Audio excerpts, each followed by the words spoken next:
news, breaking news, everyday news on Prince Miller Entertainment TV. Today is the 16th of May at 2023. So guys, two Mercedes Benz vehicles belonging to the Zanu Youth Political Commissar Lence Mbanje were torched at his home in Dulibadzimu, suspected to be a case of intra-party violence.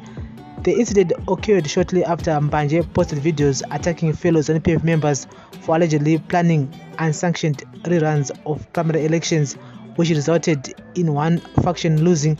The Bedbridge Municipality Fire Brigade and neighbors helped extinguish the fire. This happens when Zimbabwe is gearing up for harmonized elections scheduled for August this year. Zimbabwe has a history of intra-party and inter-party political violence that dates back to the colonial era. During the struggle for independence, the ruling ZANU-PF party and the opposition party ZAPU were involved in violent clashes. After independence in 1980, ZANU-PF became the dominant political party, and the government used the violence to suppress opposition parties and dissenting voices. In the early 2000s, Zimbabwe experienced a wave of political violence which was linked to land reform policies. The ruling party seized land from white farmers and redistributed it to black Zimbabweans.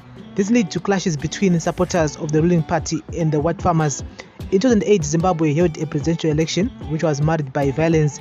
The opposition party Movement for Democratic Change (MDC) accused the ruling party of rigging the election and using violence to intimidate voters. The violence left hundreds of people dead and thousands displaced. Since then, there have been sporadic outbreaks of political violence in Zimbabwe.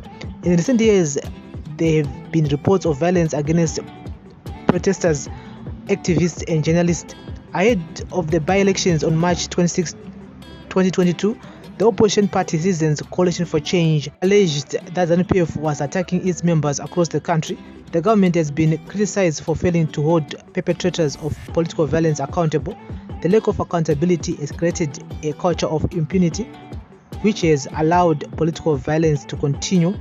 The international community has called on the government of Zimbabwe to take action to end political violence and promote democracy and human rights. Political analysts are afraid that the reports of violence might affect the credibility of this year's elections. So guys, that's the latest here, and so we'll be keeping you guys up to date with the latest in intra-party violence in ZANU-PF. Yes, ZANU-PF Youth Political Commissar in Bedbridge, Lence Mbanje. Yes, his two Mercedes Benz vehicles were torched last night, and so we'll be keeping you up to date here on daily news, breaking news, everyday news on Prince Miller Entertainment TV. Remember to like, share, comment, and follow. Please up.